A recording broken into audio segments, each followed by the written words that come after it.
Welcome to Pour Decisions of GTM, where we share sips, tips, and slips in an unfiltered discussion that helps you move from mediocre to top shelf quality. I am your co-host, Elizabeth Italiano. And I'm Indu, also your co-host. And we'll hand it over to Eli and Eric, our first guests of our inaugural podcast, to introduce themselves. Hi, I'm Eric. I'm one of the co-founders of Speakerlabs, and I'll let Eli tell you the exact same thing about himself. I'll just say this. I would say 99 out of 100 times when someone introduces us, they'll say Eric and Eli.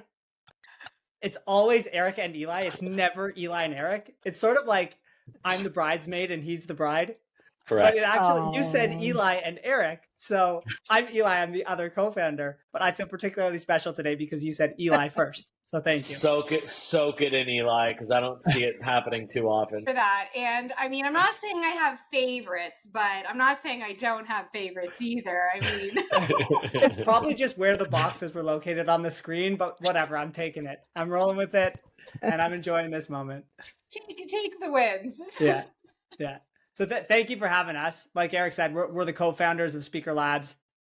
Our company is all about helping people become world-class public speakers. So we help leaders, we help their teams, we help entrepreneurs, we help anyone who recognizes the value in being able to give better presentations, to feel more confident in high-stakes communication scenarios. We're the guys who help them give better presentations and become more effective, more confident public speakers. And that's us. And I worked with Eli and Eric many years ago. I won't count how many at this point. 7. And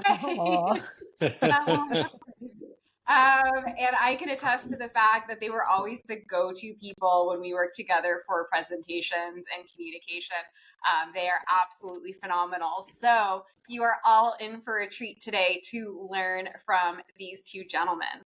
So the premise of today is that we'll be sharing some tips and slips over a drink. So before we get into the brilliance that is Eli and Eric, let's address the most important question. And I will start first. So what I brought today is a little bubbly, although it's not champagne or wine, it's Cove soda. So why it's in a champagne glass is because Indu and I launched our first course today on demand called Quest to Quota. So the first module was released today. So we're having a celebratory drink. And also I picked Cove soda because on a daily basis, I see so many bad decisions and poor decisions in go-to-market. And what Cove is, it's a gut healthy drink and has probiotics. So I kind of need the gut health to deal with the queasiness of some of the poor decisions in GTM, which we are going to try and help save you from doing some of these mistakes. So that's enough about my drink. Cheers. Is that the grape flavor? Is that the grape flavor? I've had it before. I like it. Oh, it's delicious. And I'll also say that it's made in Nova Scotia.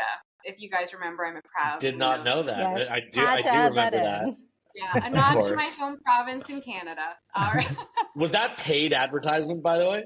It wasn't, but maybe there's an angle there. I mean, Yeah. maybe I'm pitching. Right. Who's next? Eli, because you asked who's next. You're going next. Okay. All right. Well, I have two things. The first is a cup of water because I love water, but it's what's on the cup. I don't know if this is going to come into focus. It's a golden wiener dog. And I happen to have 2 wiener dogs. So this is an ode to my 2 wiener dogs, Maggie and Emma. But the other thing I'm drinking is one of my personal drink favorites, which is A&W root beer. Classic. Yeah. Classic. That is a high bar. That is a very cute mug. And I don't love pop except for A&W root beer. I love A&W root beer. So good. It's just delicious. It is. So good. Yeah. All right, Eric. I'm a Diet Coke addict, but I'm trying to quit. And so I brought my second favorite thing to drink, which is just a tall, beautiful glass of grapefruit juice, brought to you by Tropicana, our other sponsor for today's episode. Oh, well done. You know what? I thought for sure you were going to be bringing Diet Coke because I don't think I've ever not seen you drink Diet Coke. So yeah, you didn't know that I'm trying to quit, but normally it would have been Diet Coke. Well done. Okay, Indu, last but not least. I have gotten very into making mocktails lately. So because it's a little warm here, I wanted something refreshing. I have some pomegranate juice, some mint, and some San Pellegrino and lime. Very delicious. Really hits the spot. No brand ads though, so I really got to rethink my choice next time. I do better next time, Indu. Just kidding. All right. Well, while we are drinking together over these wonderful drinks that we've all brought today, Indu, why don't you kick off and we'll finally get to the brilliance, like I said, that is Eric and Eli. See, that was Eric and Eli. I just had to call it out. I had to. We got to be careful during this whole session addressing group questions. All right. So we're going to get into some of the more, communication focused questions for today. So the first question I have is, what are some of the common mistakes you see with sales and customer success professionals when it comes to communication or public speaking? And we'll go Eli first. Okay, let's do it. Common mistakes. I'll tell you, I think one mistake I see that happens a lot is people thinking that there is a right way to communicate in a sales or customer success context. And I don't think that's true. And I think because of that misconception, people will sometimes see someone who's very effective and then try to become them. Yeah. And that ends up making them become less of themselves. And I think in communication, authenticity is currency. And so the pursuit of betterment is awesome. The pursuit of acquiring strategies and applying them in your own unique way is awesome. But trying to become something you're not is a trap that people fall into a lot from a communication perspective. And I think people would be better off acknowledging that truth. There is no right way to communicate as a seller, as a customer success professional, or really in any capacity, in any facet of life. I'd say that's the top one that comes to mind for me. That's great. And I love the authenticity as currency. You see that so often where people say this is the top rep, then all of a sudden the script sounds like the top rep and doesn't come off the same. So that's a great one. Eric, what would you add to that? I see what we work with. I mean, we're the presentation guys. So we look at everything through the lens of public speaking and presentations. But obviously, people in sales and people in CS, they deliver lots of presentations. And one of the traps people fall into is thinking that they need to have these brand new, novel, never before heard ideas when they're speaking to customers or prospects or whatever. And that's just totally not true. We always like to use the example that Tony Robbins, basically, one of his key points that he speaks about in all of his different programs, he speaks about the fact that failure is okay. You're not going to die if you fail. Now, everyone has heard that before. Everyone has probably told someone else that before, but no one else is making $800 million telling people that. So what Tony Robbins knows is that it's a trap to try to come up with brand new novel ideas. Really what we should be doing instead is focusing on what's the idea that I want to get across and how can I make people feel that idea more than they've ever felt it before. So whether that's you want people to feel your value prop or you want people to feel the value of, motivation and taking action, these are not new ideas. Don't try to come up with new ideas. That's a trap. Just try to make people feel your ideas more than they've felt them in the past. I love that. It also is in line, I think, with what Eli was saying with authenticity, because if you're trying to force something, then you're also not going to sound like your authentic self, because you can tell when someone's speaking from the heart versus speaking from a script that they don't really believe in. So yeah, that's awesome. So with that, I think some of the reason why we see nerves and anxiety in whether it's public speaking or speaking in front of clients and stakeholders is maybe because there's that, lack of authenticity or maybe coming up with a big idea. So what would be some tips and techniques that you have for overcoming those nerves and anxiety?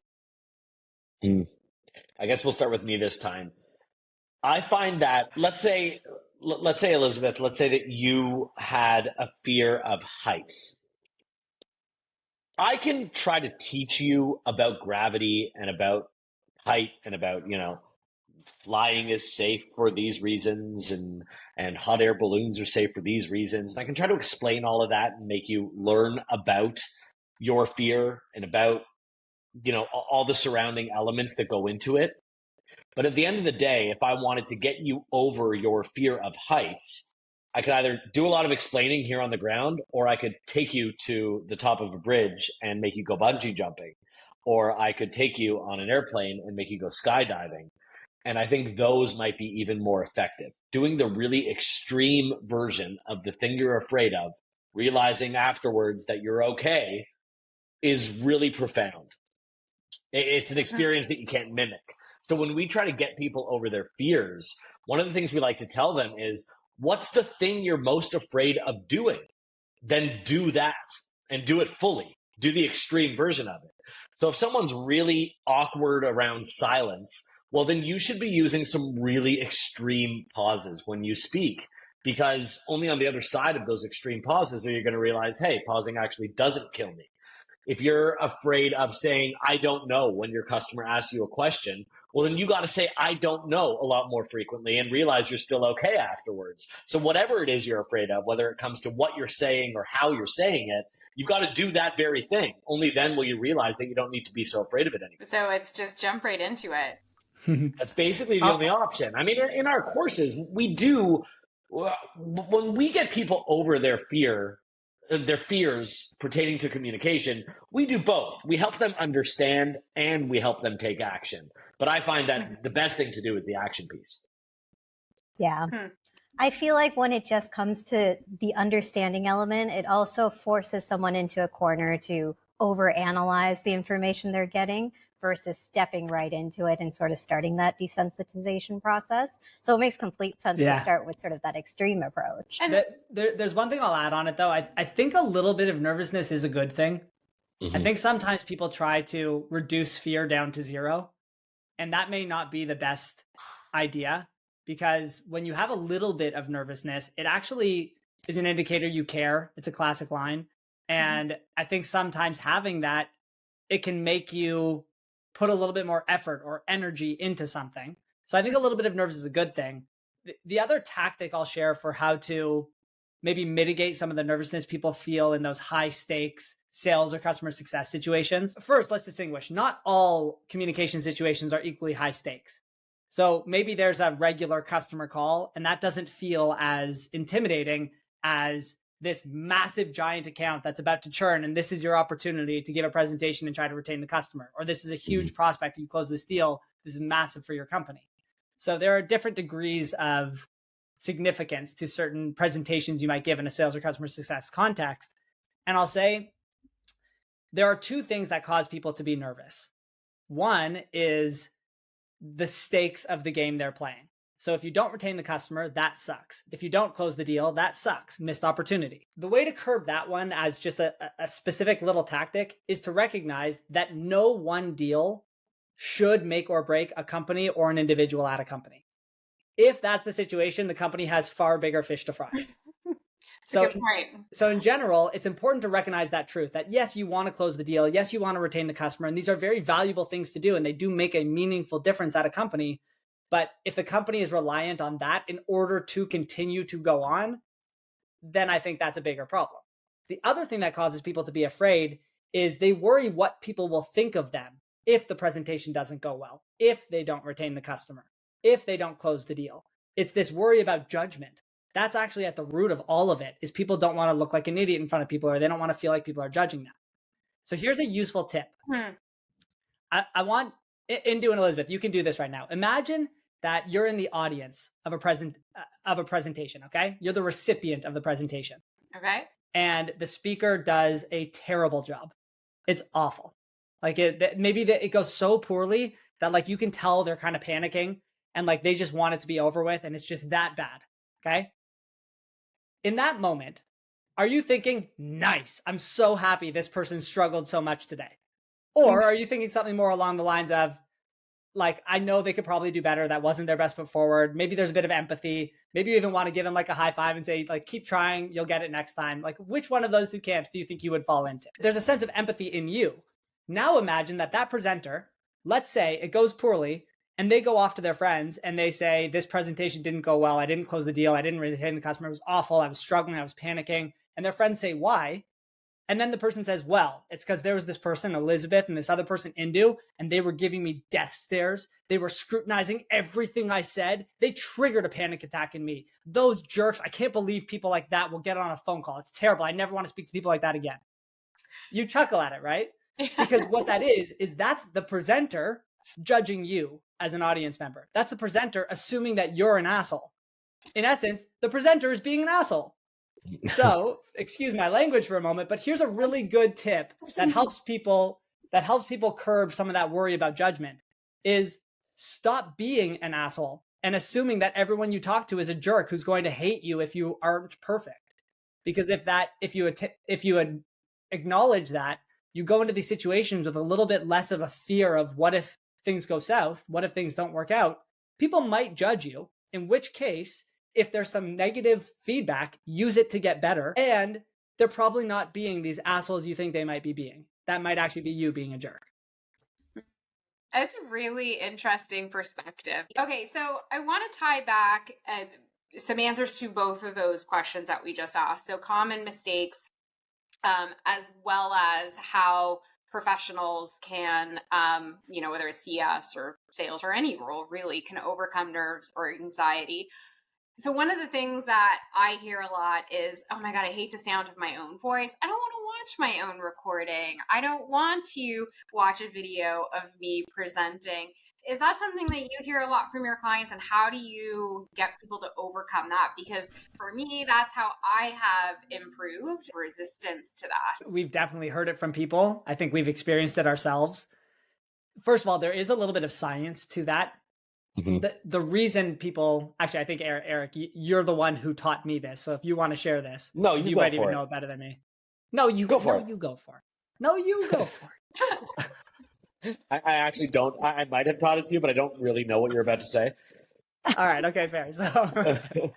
So the science of why we all don't love the sound of our voice is because we hear everything coming from a different vantage point than the actual sound waves coming out of your mouth into your own ear. So you hear yourself in real time very differently than how you actually sound.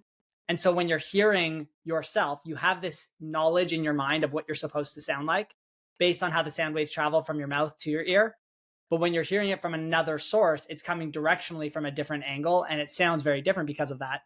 And it's not that it sounds bad. It just sounds so different than what you're used to because you hear yourself every day, all day, that it sounds very foreign to you. And there's an incongruency, and that's an uncomfortable feeling. And so that's why people don't like the sound of it. The other thing, though, is that people just are way more self-critical. So I'd say it's very helpful to do it for most people. And it goes back to there is no single right way. Like, I think some people are really good at introspecting and being reflective and analyzing themselves without having to watch something back.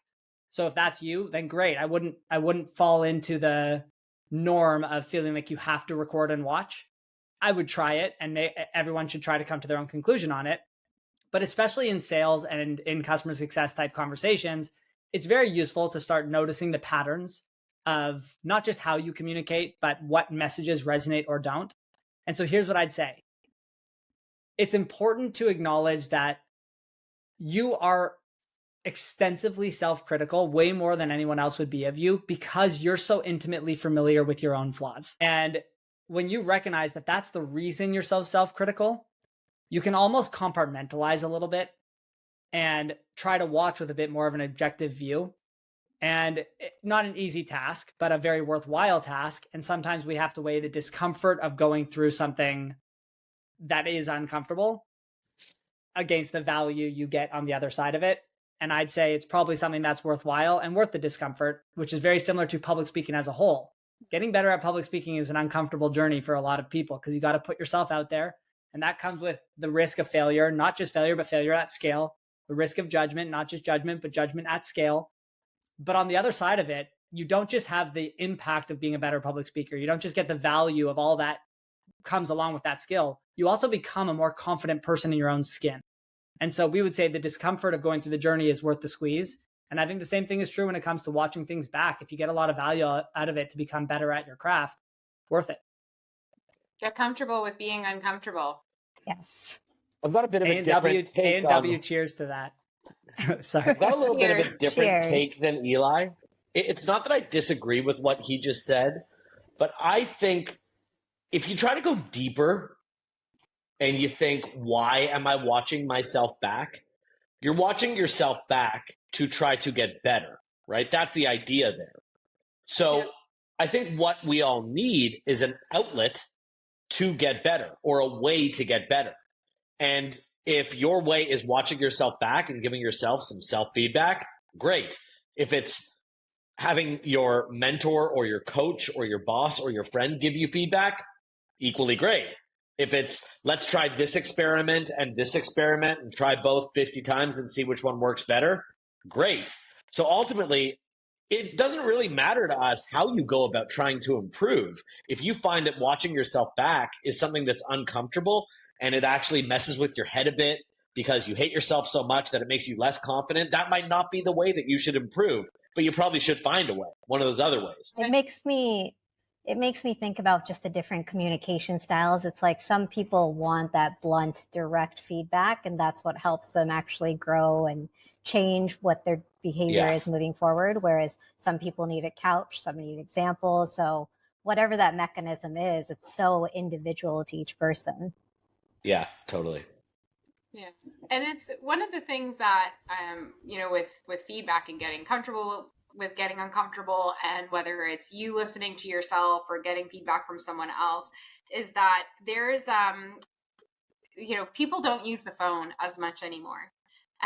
And there are people who only use these devices for typing and they don't use them for talking. So one of the things that I'm seeing in the industry, and I think it's to our detriment, to be honest with you, is that lack of confidence in even just having a one-on-one conversation. Cold calling is, it's one of the things. So now some reps are like, well, inboxes are flooded, so I'm actually going to pick up the phone and call. But there's a very real fear with some people who just are not, they grew up typing. Okay, this is how I'm going to communicate, and so that's a whole other, kind of sphere of communication. And to both of your point, either way, it's so important to get better, because if you want to advance in your career, this is not going to be the way. And for anyone Probably listening, not. phone and typing, by the way. Yeah. Yeah, we did not start text messaging labs for a reason. There's not much of a market there. Speakerlabs is how you're going to set yourself apart. Yeah. Awesome. Although I'll say that there's a real art to using emojis. Maybe Emoji Labs has a future. That's Maybe. true. You never know.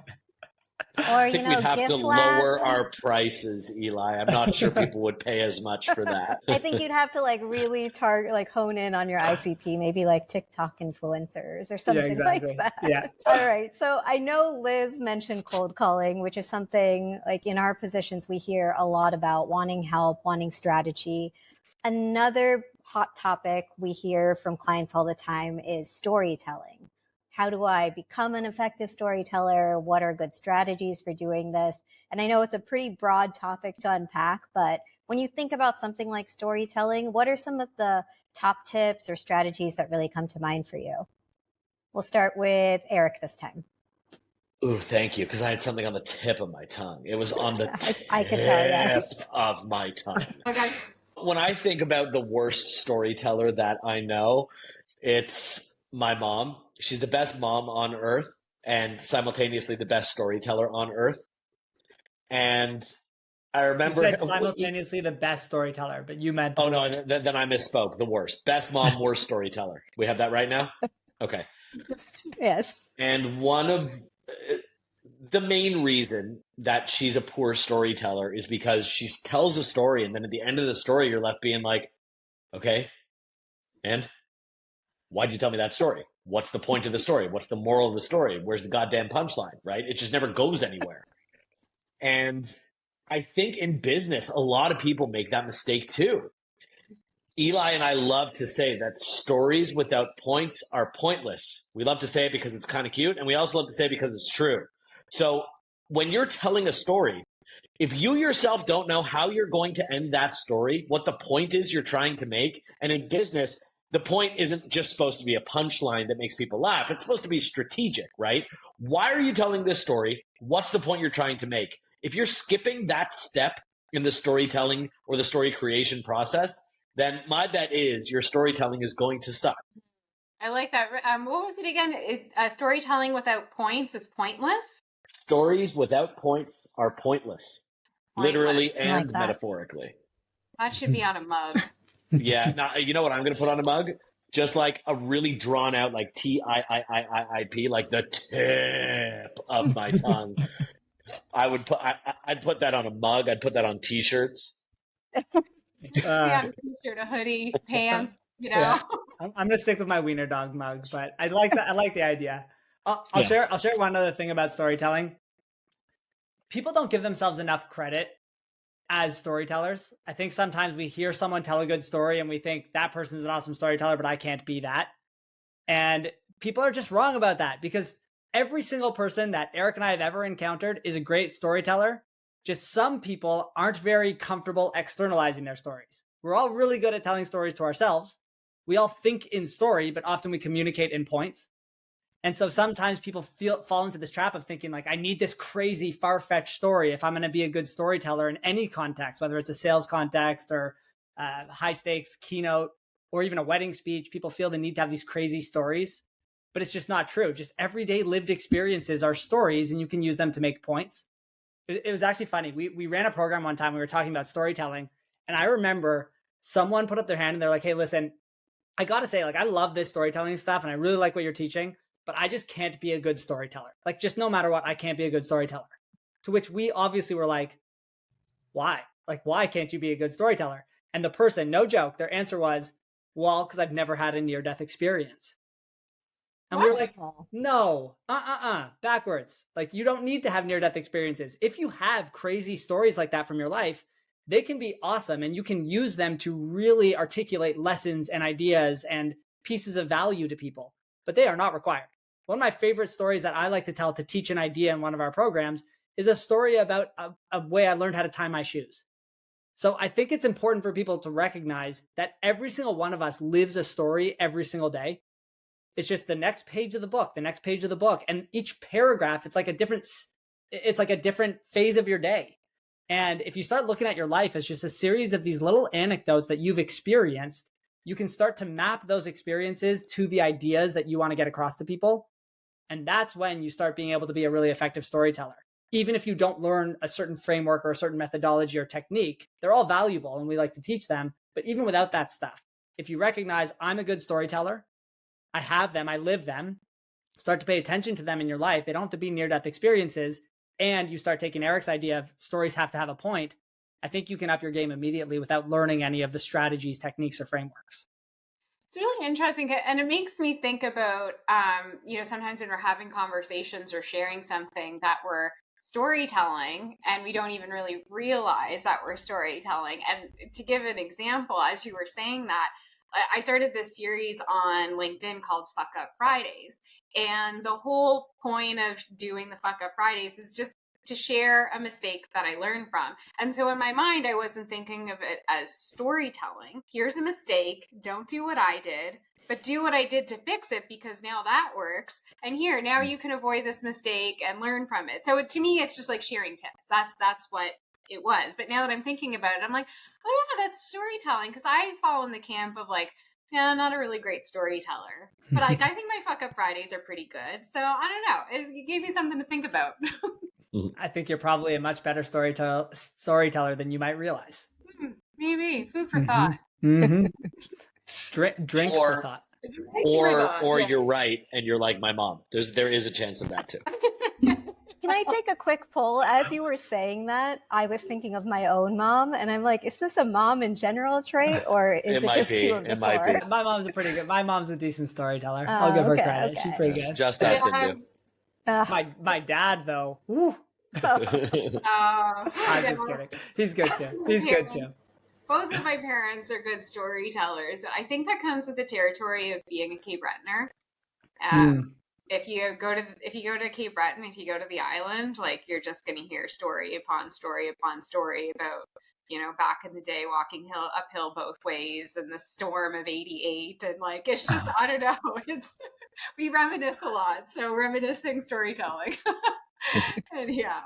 All right, so switching gears a little bit, talking about training. So whether we want to become better storytellers, one-to-one communication, or I want to get on a stage in front of 10,000 people, is traditional public speaking, still effective, or are newer, more conventional methods more suitable for diverse audiences? And when we think of, things like social media and different ways of communication, what are your thoughts on that? And Eli, we'll start with you this time. Yes. My thoughts are yes. I think both are very valuable. I want to understand a little bit more about what you mean by the newer modalities. So I know what public speaking means. What are you referring to when you talk about the newer modalities? You said social media. Tell me more about what you're referring to. So when people, traditionally, like if we go back, 10 years or so ago, I mean, maybe even 5 years, like pre-pandemic, public speaking, people would refer to that and think, okay, I'm getting on stage. I'm getting on a physical stage and I'm speaking in front of people in a physical presence. And now it's, I often will hear people talk about public speaking, but it's podcasts. It's doing it over video. It's doing it on social media. And, some people, and I'm actually one of these people, didn't mind getting on a stage. But for years, I was terrified of getting on video. I'm over that now. And back to Eric's point, it was just diving in. I just had to do it. I just had to get over my fear and do it. So it's, I guess those would be sort of the comparisons. And when we think about public speaking, and maybe it is even worth defining what public speaking is now. And then, what is the training that you recommend and you've seen helpful? So I do think it is helpful to define public speaking. And Eric and I don't like to define it with sort of like, here's Webster's dictionary definition of public speaking. We actually, in our opinion, the simplest definition of public speaking is it's one to many. But how many is very subjective. For some people, you put them in front of 3 people, they feel like it's public speaking. For other people, it's not until it's 3,000 that it feels like public speaking. So there's a lot of subjectivity. So instead of that definition, what we actually like to do is define public speaking by its characteristics. And some of the characteristics of public speaking are that it's higher stakes. That feels more like public speaking than things that are low stakes, a conversation over coffee with your best friend. The scale of it, but there's subjectivity to the scale. A big thing that makes something feel like public speaking, there's 2 elements that have to do with the audience. One is that there's a much more limited feedback loop. In a conversation, you say something, somebody says something back. And if you walk up to a random person on the street and say, hi, how's it going? There's a decent chance that they'll at the very least acknowledge you, if not say something back, as long as you're friendly enough. If you walk up really creepy, they might just like, sorry, and walk away. But people tend to respond when addressed. But when you address a group, hey, how's everyone doing today? People feel this diffusion of responsibility, so they don't respond. And that's something that defines public speaking. And then the other piece, and maybe the biggest piece, is that when you're speaking to multiple people, you start dealing with the fact that lots of people see the world differently. Like I'm a huge Marvel fan. I love Marvel movies. Are either of you, Indu or Elizabeth, are either of you fans of Marvel movies, or are you in the camp of like, you like them? Yeah. Okay, cool. So we're in camp Marvel fandom. Eric doesn't like them, and he's amongst a very large group of people too. He thinks I'm nuts for how much I like them. And what that says is that people like different things. Now, Avengers Endgame got 98% on Rotten Tomatoes, so Eric can recognize it's a good movie, but it doesn't mean he wants to see it, no matter how good it is. And so I think one of the biggest defining characteristics of public speaking is that we all intuitively know we're trying to get an idea across to lots of very different people. And that triggers nervousness because we're not sure how it's going to be received by person A versus person B. And that, I think, is present whether you're on a stage live in front of a group of people, whether you're behind a screen on a live webinar in front of a group of people, whether you're even recording a podcast with one person and there's a very active feedback loop, but you're aware on some level that other people out there might listen to it and they might receive it differently. And so I think the ability to become more effective at honing a message, thinking clearly, articulating your message, and communicating in a dynamic and engaging way, it's a brilliant skill that can be used live in a room, virtually live, on social media, on video, on podcasts. It's all the same skill. And it just so happens that when you put it under the lens of public speaking, you also get to tackle the confidence and fear thing that people run into when facing the crowd.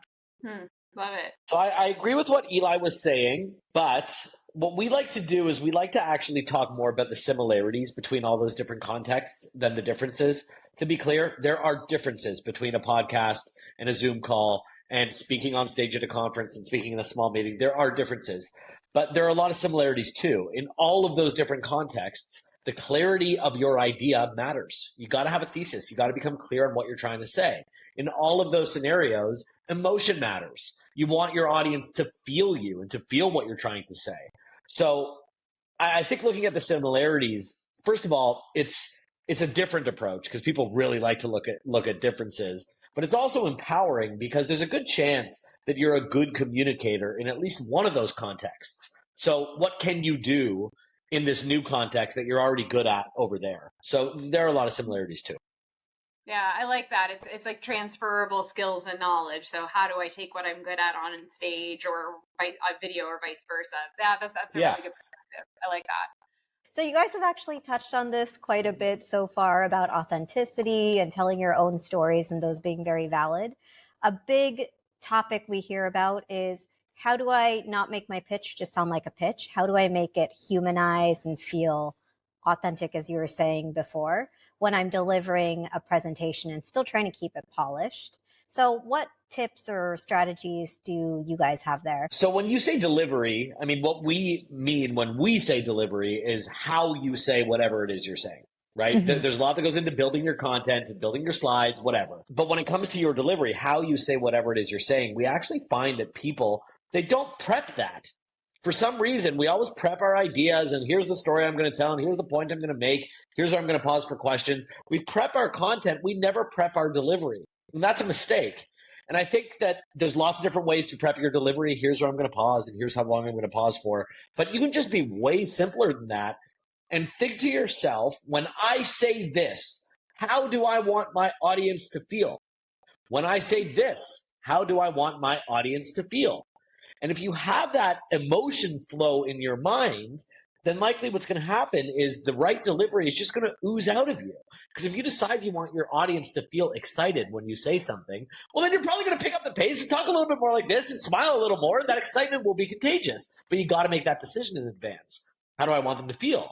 If you want them to feel some suspense, well, maybe you'll slow it down.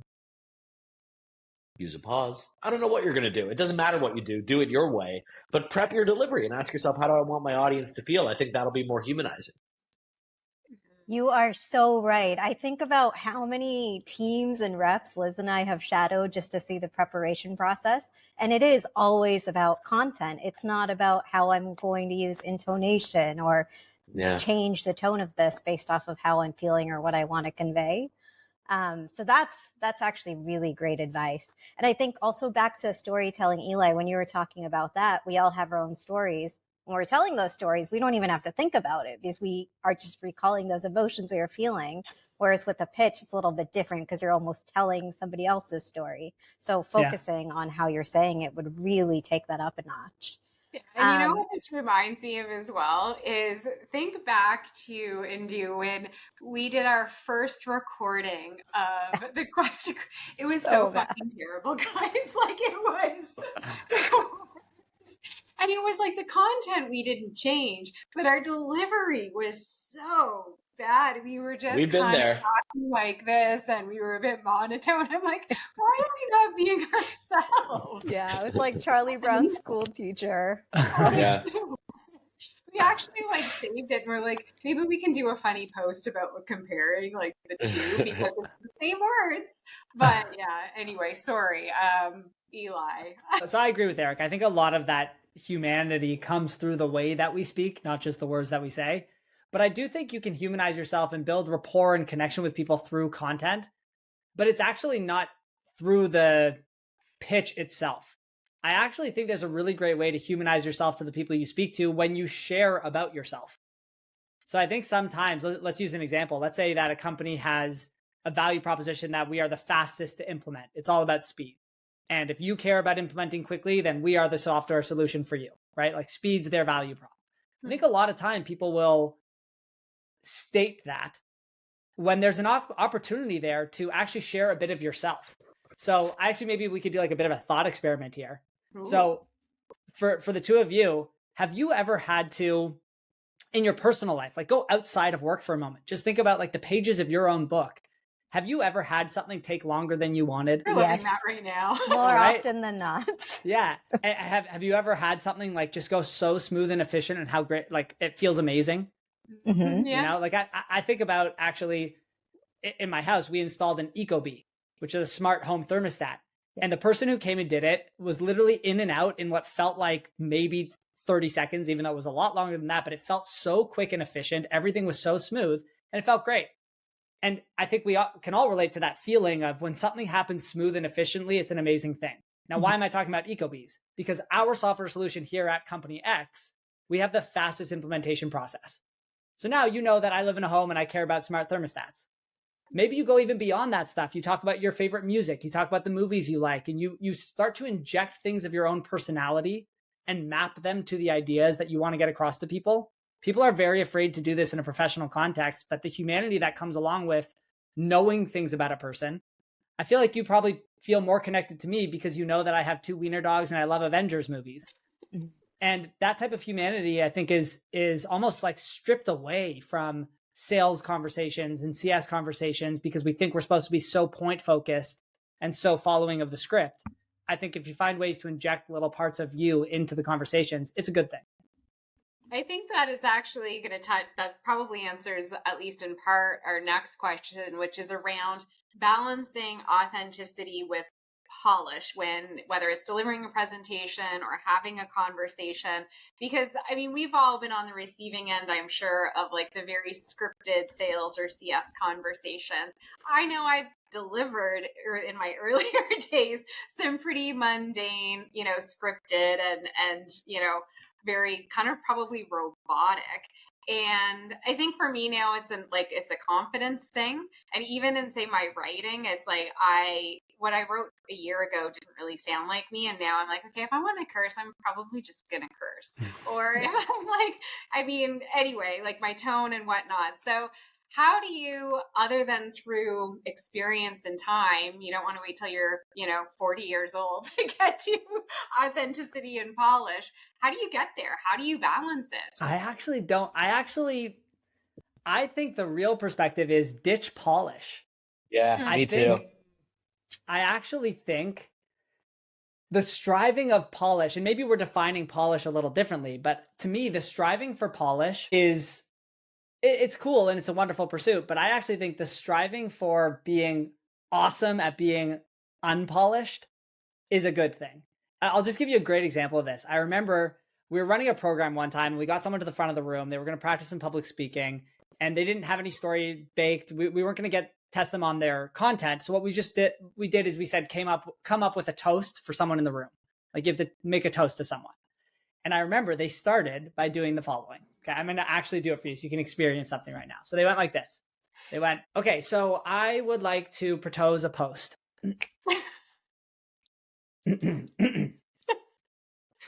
I would like to propose a post. And they doubled down on saying it wrong. And it was so hilarious. Everybody laughed. Everybody got a kick out of it. But it wasn't quite as funny as Macaulay thought it was. You're laughing a little too hard. But I think that is imperfection at its finest. But I think human beings love seeing that other people are imperfect.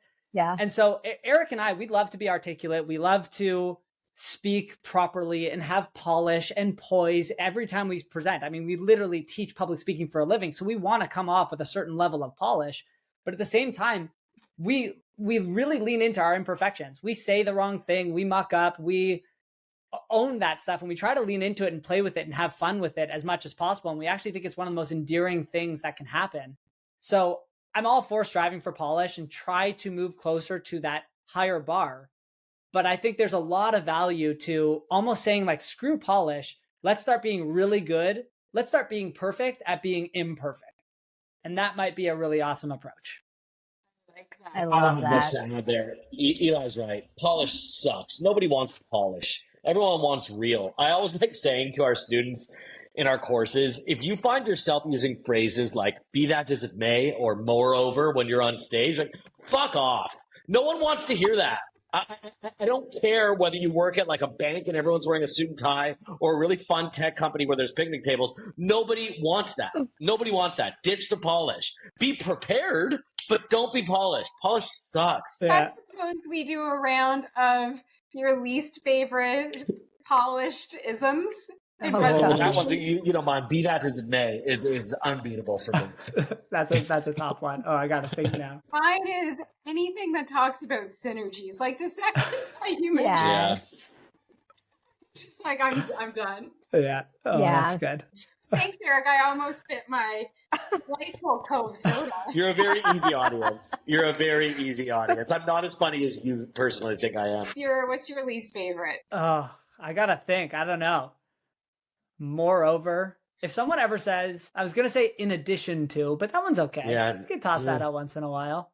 That was a head nodder. You know what? I got it. In conclusion. Yeah, not good. Don't Yeah, throw I in could see conclusion. that. Yeah. No. Yeah, that's no. a bad one. No, yeah, Yeah. don't do. Indu, you're in the hot seat now. Oh my goodness. I hate phrases we would never use as humans with our friends. Like, let's double click on that. It's like, do you Oh yeah, those are speak that really way bad. to your friend? Those No, are you really don't. bad. Oh, Yeah. it's the worst. I Those think are that's probably really a bad. big pet peeve. Can we circle back, guys? Can we circle back to sushi next week? When you're We'll back? have to pivot right here and go this Yeah, direction. or do you Oh. don't happen to know any tech companies looking for a rock star to join their team, do you? You know any tech teams looking for a rock star on their customer success team? But I do know some gurus. Yeah. We're looking for our next ninja to join the team. Yeah. Yeah. Jeez. Okay, well, if these are part of your repertoire, let's maybe remove them. Yes, good call. Water for laughter. And I will also say, I appreciate the throwback to Macaulay. It's weird when you guys call me Elizabeth. Was that okay? Was that okay? Because I called you Elizabeth earlier. It didn't feel right, so I just went back. No, it felt weird. I know. All right, yeah. It didn't Okay, feel good. natural. I was like, It's I felt only- like I was in trouble. Yeah, Or it's something. only for I when don't she's getting scolded. That's when we reserve the use of Elizabeth. know. Cool. Yeah, throwback to our inclusive days. And my maiden name is Macaulay. So for anyone who doesn't know me, so my nickname when we worked together was Macaulay. So yeah, no more Elizabeth. That's out the window. All right, on to our last question. Indu, I'll let you do the honors. Yes. So, of course, this whole podcast is called Pour Decisions in GTM. So, what we ask every guest is to share one mistake that you've made and your recommendation for avoiding it, or basically your learnings from making this mistake. The more personal, the better, but I'll let you two decide how much to share. Eli, let's kick off with you first. So does it have to be GTM related, or can it just be broader? Let's do broader. Let's go broad. Okay. So I guess I'll say this is maybe one of the biggest lessons I've learned in my life. And before I share it, I think I'll say sometimes I think we can learn a lesson and then we learn the same lesson again and we know it a bit deeper, and then the same lesson again and we know it a bit deeper, and then again and deeper.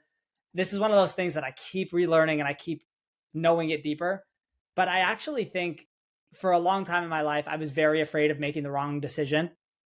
This goes back to, I remember I grew up ski racing, and one of my coaches suggested that I consider going to the National Ski Academy and try to pursue more of a ski racing path, but I would have to leave high school and leave my friends, and I couldn't decide what to do. And then like going to which university, I couldn't decide which university to go to, what to study, to what job to take. Like there was so much indecision at various points in my life.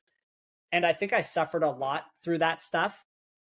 And eventually I learned the lesson, which I had heard, but it never really clicked for me, that indecision is worse than the wrong decision. because the wrong decision at least moves you somewhere and you learn something. And I think I've started to internalize that lesson deeper and deeper and deeper, even still to this day. Like Eric and I have toyed with some different business strategies and experiments we want to run. And I've spent time thinking, what's the right experiment? Because I'm like worried about what if we do the wrong one? It's a freaking experiment. Stop spending time in indecision and just start doing something. If it's the wrong decision, you'll learn.